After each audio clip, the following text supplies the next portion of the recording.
22 heures, c'est l'heure de votre journal. Madame, Monsieur, bonsoir, bienvenue. Tout de suite, voici les titres de cette édition.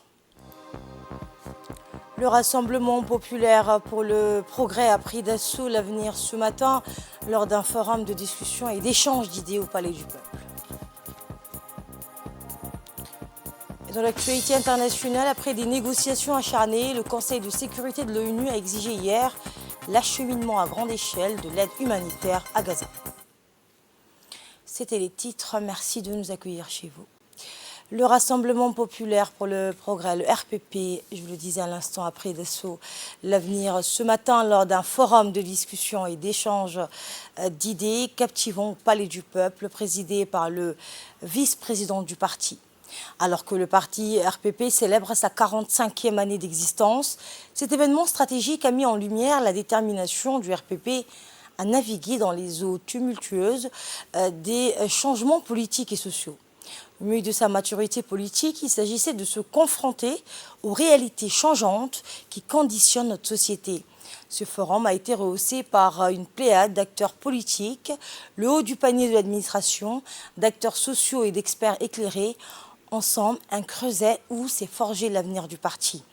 En effet, à l'heure où le RPP se penche sur lui-même, il a lancé un appel vibrant à ses membres et sympathisants pour participer activement à la formulation des politiques publiques, plus précisément la nécessité d'une adaptation au rythme effréné des mutations sociétales s'accompagne d'une quête de nouvelles idées provenant notamment de groupes de réflexion aux perspectives novatrices. De ce fait, ce forum conçu pour être le catalyseur de nouvelles dynamiques se distingue comme l'endroit où se trament les recettes qui façonneront des programmes concrets d'action publique. Acteurs politiques et experts se mêlent dans un balai d'idées visant à ériger un compromis politique solide, balisant ainsi les voies alternatives et consolidant l'échange politique instauré. Le parti, conscient des enjeux, a placé au cœur des débats les préoccupations quotidiennes des citoyens djiboutiens. Ce forum a servi de laboratoire pour rassembler les membres du parti autour de ces préoccupations, marquant un virage vers une formation politique à l'écoute des aspirations citoyennes. Ainsi, une ambition s'est dessinée à travers des objectifs concrets, création d'un système de registre de doléances pour une gestion efficace des plaintes, révitalisation des organes internes et renforcement du dialogue entre la sphère décisionnelle et la base. À l'issue de cette rencontre, le RPP a annoncé une série de consultations et de réflexions qui transcenderont les frontières de la capitale pour atteindre les régions de l'intérieur. Les résultats escomptés sont ambitieux. Gouvernance interne renforcée, réponse aux attentes sociétales et une direction administrative permanente plus agile. Ce forum, prélude à une ère politique nouvelle et prometteuse, affirme l'engagement du RPP envers une représentativité authentique et une gouvernance efficace. Aujourd'hui, plus que jamais, le parti se projette avec une vision claire et audacieuse, prêt à tracer son chemin dans les méandres d'une politique en perpétuelle transformation.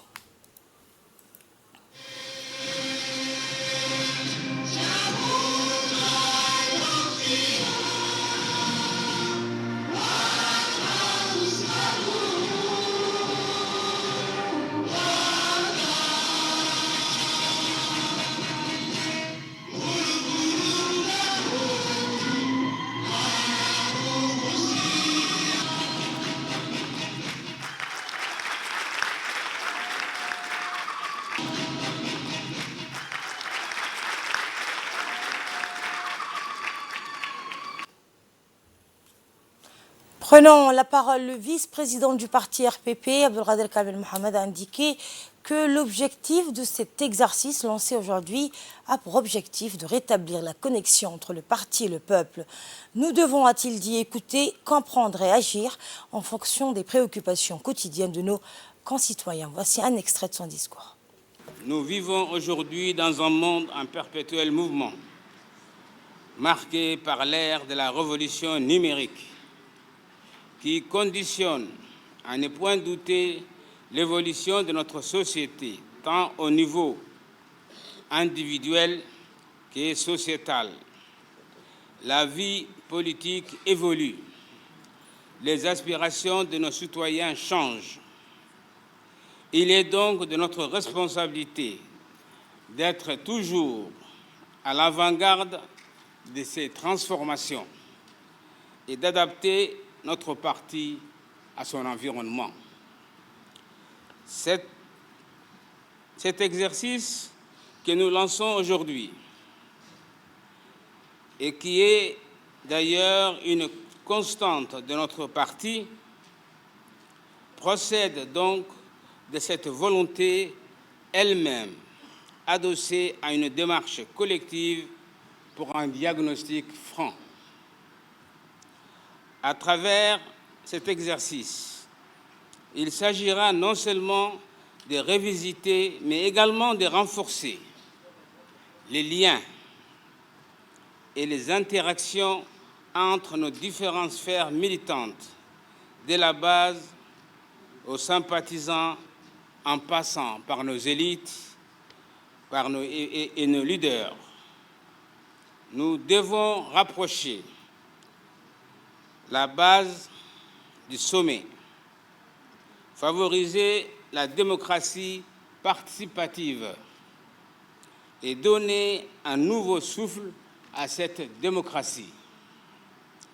Il s'agira également de mettre en exergue notre attachement commun aux valeurs de la vision de notre parti, celui d'un bastion de l'union, de l'inclusion et de l'engagement pour vivre ensemble dans la prospérité.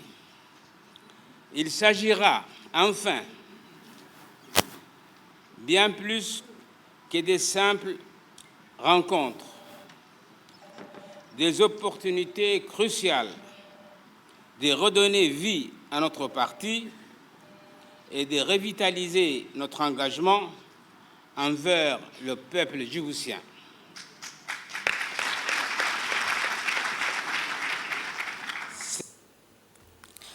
Le monde évolue et change, a-t-il déclaré le secrétaire général adjoint dans son allocution, contextualisant cette rencontre de haut niveau. Et continuant sa réflexion, il a précisé que Djibouti n'a pas attendu la multipolarisation du monde pour trouver son chemin. Le voici pour plus de précisions. Le monde est ce qu'il est, chers camarades. Les valeurs sur lesquelles nous avions toujours, je dirais, cru, commencent à se dissiper, à disparaître, à s'évaporer. Il y a une situation de reconfiguration du monde. Il y a une multipolarité qui est en train de se mettre en place. Toujours lors de ce séminaire sur Heritage Foundation, quelqu'un m'a parlé de monde multipolaire qui est en train de se mettre en place. Quelle serait la position de Djibouti dans cela? Je lui ai répondu simplement que le monde multipolaire a commencé déjà à Djibouti. Ce n'est pas anodin lorsque vous avez Américains, Chinois, Français et autres qui sont installés chez nous. Nous sommes les précurseurs de ce monde multipolaire. Maintenant, chers collègues, ce forum de réflexion, de débat, pour insuffler une nouvelle dynamique à notre parti, est extrêmement important du fait du contexte dans lequel nous vivons et du fait que cette géopolitique régionale et internationale influe sur notre politique nationale et il y a des temps difficiles qui sont à venir. La vigilance, je crois que la solidarité et surtout la présence d'esprit de tous nos camarades qui, je le dis et je le répète, sommes le parti du pouvoir. Donc les gens du pouvoir, nous devons être à la hauteur de ce qui arrive et nous devons surtout faire preuve de solidarité et je vous remercie. Dans le même siège, le secrétaire général du parti a déclaré que pour répondre aux aspirations du peuple, nous devons aller à leur rencontre pour écouter leurs doléances dans les annexes. Il nous faut maintenant poser la question par rapport à notre parti, et c'est le contexte d'aujourd'hui. Ce parti qui a tant de résultats, qui a tant de réussites, qui a vu tant d'hommes de valeur et de femmes de valeur, est-ce que nous sommes en diapason avec notre contexte? Est-ce que le parti peut fonctionner mieux? Parce que quand dans les partis, on sait, il y a une discipline, il y a beaucoup de choses, il y a une façon de gérer. Mais la meilleure manière de réussir l'impact d'un parti, c'est de s'assurer que le dialogue soit au mieux dans sa proximité avec les gens que nous prétendons représenter, que nous pensons les protéger, les développer, et ces pays que nous souhaitons voir réussis sous le leadership du président. Donc ce parti, est-ce qu'il fonctionne dans son intérieur? Est-ce que nos annexes fonctionnent? Certains annexes fonctionnent très bien, il faut le dire. D'autres fonctionnent beaucoup, beaucoup moins. Nous, on est venus aujourd'hui pour vous faire part de nos propres lacunes. On n'a pas besoin de l'avoir de l'extérieur. On va écouter, mais on a besoin nous-mêmes de vous dire le constat que nous avons fait. Est-ce que notre parti, au niveau exécutif, il est en phase avec l'exécutif du gouvernement? Je parle entre l'exécutif du parti et l'exécutif du gouvernement, lesquels exécutifs ont un seul chef. On a eu l'occasion également de discuter entre membres du comité exécutif et membres du gouvernement. On a constaté que nos relations, nos échanges étaient extrêmement limités. C'est un autre défaut que nous avons également relevé. La question, elle est également valable par rapport à nos parlementaires. Est-ce que notre parti interagit, communique, échange, reçoit les doléances, reçoit les commentaires et supervise les interventions de nos parlementaires qui sont des élus sous l'étiquette de ces partis que j'ai parlé, c'est-à-dire le RPP. Et nous avons recueilli quelques réactions des militants et sympathisants du parti RPP. En voici une. Aujourd'hui, on a été au premier jour du forum de redynamisation du parti. Ce forum, ça a commencé aujourd'hui, mais ça ne va pas s'arrêter aujourd'hui. Ça va continuer tout au long de ces mois-ci. Inch'Allah, là, ça s'est bien passé. Chaque personne a donné sa façon de voir les choses. Le parti a donné la parole aux militants. Au détour du festival de Tadjoura agréablement réussi, au milieu des démonstrations culturelles et des expositions de savoir-faire local, s'est tenue une conférence sur plusieurs thématiques relatives à la promotion de la culture et au développement du tourisme. Organisée par l'association Tekem Tarago et préparée par Hassana Maki, Dr Cheikh Mouata, Ahmed Alaïta et Fadma Mohamed Kamel. Cette conférence, avec une affiche alléchante des panélistes et renom et d'éminentes personnalités, à noter l'intervention du professeur Wolbert, ethnologue et historien qui travaille sur les antiques routes plurimillénaires de l'encens qui, selon lui, convergeraient autour de le Batanlé à quelques brasses de la ville blanche. La ministre de la Jeunesse et de la Culture, le ministre de l'Intérieur, le ministre de la Défense ont honoré cette séance de leur présence. Une foule donc dense est également venue écouter les débats sur ces importantes thématiques dont découleront des recommandations qui seront par la suite transmises aux autorités locaux afin de les intégrer dans la politique de développement régional.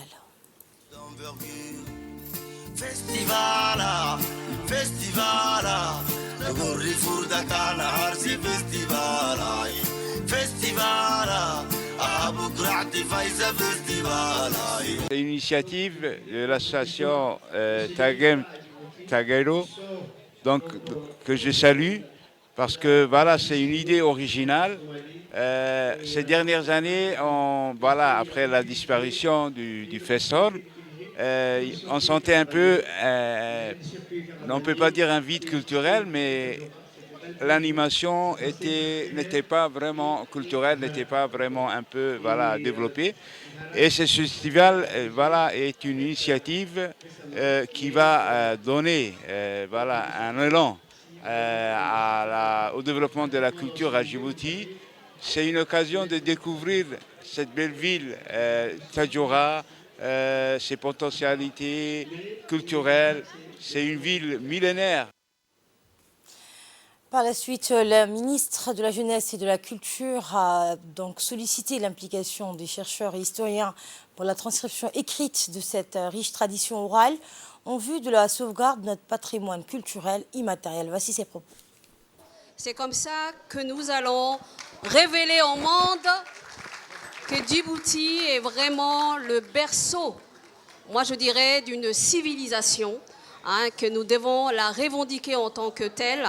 Et donc c'est un vrai plaisir qu'aujourd'hui, j'espère, que ce festival va encore sensibiliser tous les Tadjouriens, et je dirais même tous les Djiboutiens, qu'il est temps que nos patrimoines soient écrits et soient versés aux histoires et au patrimoine du monde. Parce que le plus important, c'est que nous, qu'est-ce que nous apportons aux autres? Et nous allons le faire quand nous en aurons conscience nous-mêmes et que nous allons les revendiquer, mais aussi le valoriser, le travailler, l'analyser et après dire, voilà, nous apportons aussi nos humanités, nos cultures et nos esprits et nos intelligences surtout au patrimoine du monde. Donc vraiment, vraiment très réjouie, très contente. Donc je pense que c'est l'histoire qui fait que moi, étant ministre en charge de la culture, je puisse aujourd'hui participer à un tel événement. Et je vous assure, ce festival va laisser beaucoup de traces. Et d'ailleurs, on est déjà affamés de celui qu'on aura l'année prochaine, en espérant que un an, c'est peu, mais on peut beaucoup faire. Peut-être en un an, si on peut aligner une dizaine de livres. Je dis souvent aux compositeurs de chansons, ce sont des auteurs qui s'ignorent. C'est ce que je leur dis, des grands écrivains qui s'ignorent.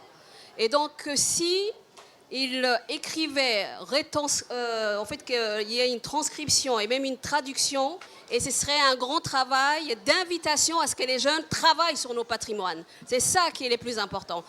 Qu'à l'université, les jeunes s'arrachent en fait tous nos grands figures, nos grands historiens, nos grands paroliers, nos grands, moi je dirais même, transcripteurs. Il y a certains qui se sont démarqués parce qu'ils s'intéressent à cette culture et qu'ils s'engagent à la préserver. Donc vraiment, c'est ça que les jeunes attendent, c'est qu'on puisse leur donner de la documentation. Et je vous assure, Tadjoura, et ce n'est pas de la prétention, peut vraiment candidater pour être inscrite comme future ville culturelle de la Corne. Et nous allons y travailler ensemble. Et notre équipe de reportage a recueilli une série de réactions des participants. Voici quelques-unes. Qui, j'espère, va aussi se propager ou s'étendre à toutes les régions. D'autre part, c'est pour nous, les gens épris de la culture et de la préservation du patrimoine, un moyen de conscientiser encore plus, encore davantage les gens que le patrimoine culturel est très important. Pour moi, la culture s'exprime dans la manière de raconter nos histoires, dans la manière de rêver, de faire revivre, de raconter notre passé et d'imaginer l'avenir. Donc notre expression créative doit avant tout nous en définir la voie et nous montre aux yeux des autres la vraie vie. Merci beaucoup. Et des stands d'exposition, de vente donc dédiés à l'artisanat local ont été exposés lors de ce festival afin de permettre aux visiteurs d'apprécier et d'acheter des produits authentiques et locaux. Une exposition sur l'histoire de la Ville Blanche à travers la collection des objets et des reliques historiques, des produits artisanaux, des photos d'époque pour retracer la richesse du patrimoine historique et culturel de la ville de Tadjoura. En effet, le festival culturel de Tadjoura vise à célébrer la richesse du patrimoine culturel de toute la région pour atteindre un double objectif, celui de l'attractivité de la ville blanche et du tourisme local, tout en développant des activités phares en faveur de l'émancipation de la jeunesse et de l'inclusion sociale. Et c'est dans cette toute logique que les produits artisanaux riches en couleurs ont été exposés pour démontrer la finesse de l'esprit et de l'ingéniosité des femmes et des hommes de Tadjoura.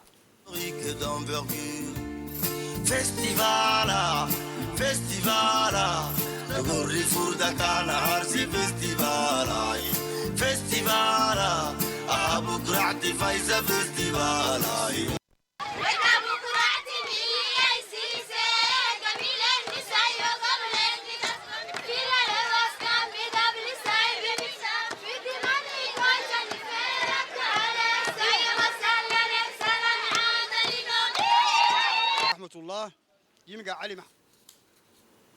La première promotion des conducteurs de trains électriques ont terminé donc avec succès leur formation en Chine et ont regagné hier le pays. Ethio Djibouti Railway est fier d'annoncer que 13 de ces conducteurs de trains électriques ont récemment terminé avec succès leur programme de 6 mois de formation en Chine. La formation qui a débuté le 1er juillet a couvert une gamme complète de compétences nécessaires pour opérer en toute sécurité et efficacité sur le réseau ferroviaire de la ville de Zhengzhou du district de Henan. Les participants ont suivi des cours théoriques approfondis, des sessions pratiques sur simulateur et ont acquis une connaissance approfondie des procédures opérationnelles et des protocoles de sécurité. Cette promotion de conducteurs de trains électriques a également été formée aux dernières technologies ferroviaires et aux innovations de pointe pour assurer une exploitation optimale et efficace des services ferroviaires. Le directeur général adjoint s'est dit ravi d'accueillir cette première promotion dans notre équipe de conducteurs de train et il a félicité chaque conducteur de train pour son dévouement et son succès au cours de cette formation exigeante. À la une également à Dikil, l'agence djiboutienne de développement social, ADDS, a organisé lundi un atelier de formation destiné aux associations et coopératives du parcours du projet APGIR au conseil régional de la ville. Durant cet atelier, les représentants des associations et des coopératives de plusieurs localités ont pu interagir sur des thèmes familiers, en l'occurrence le déroulement de la vie associative et coopérative, leurs étapes de création respectives, les avantages de chacune, l'organisation administrative et financière de l'association et de la coopérative. Et à l'issue de l'atelier, les représentants ont pu également étudier des cas pratiques de modèles d'AGR portés par les associations et par les coopératives. Rappelant que l'objectif global du projet est d'améliorer les conditions de vie des ménages ruraux vulnérables et la résilience au changement climatique en milieu rural.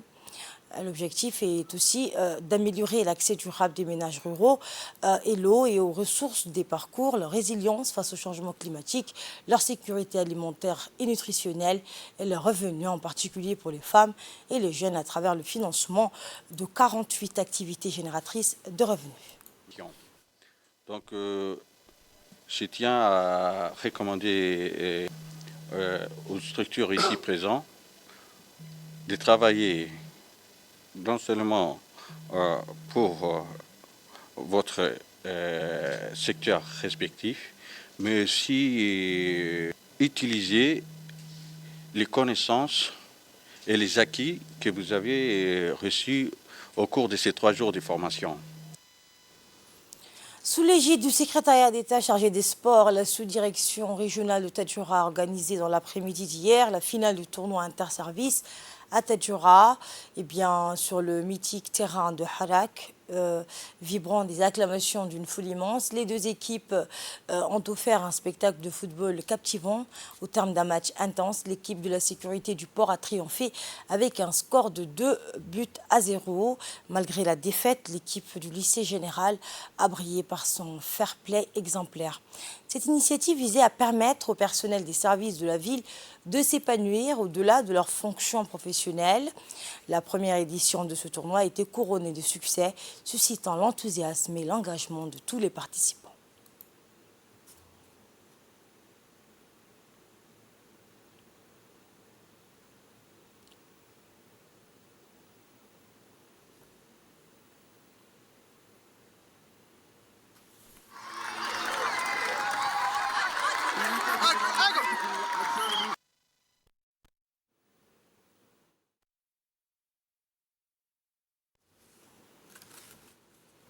Et écoutons l'intervention de la sous-directrice régionale de Tadjoura, Madame Madina Djimbio.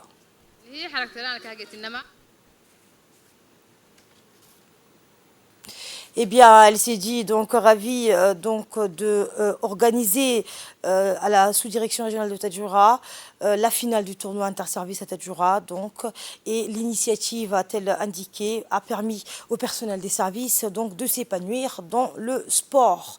Dans le cadre de la lutte contre les produits stupéfiants, la police du détachement d'Ali-Sebiye a arrêté dans l'après-midi d'hier 2 individus en possession d'une quantité importante de cannabis destiné à vendre à Ali-Sebiye et Djibouti-Ville.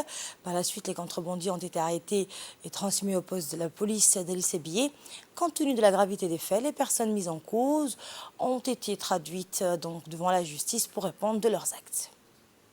Je vous le disais en titre, après des négociations acharnées, le Conseil de sécurité de l'ONU a exigé hier l'acheminement à grande échelle de l'aide humanitaire à Gaza, sans appeler à un cessez-le-feu dont ne voulaient pas les Américains.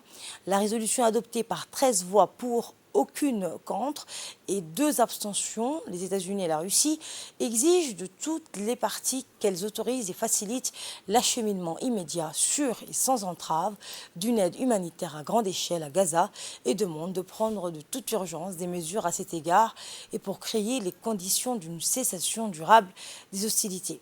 Les États-Unis ont opposé leur veto à une tentative russe d'ajouter au projet de résolution un appel à une cessation urgente et durable des hostilités.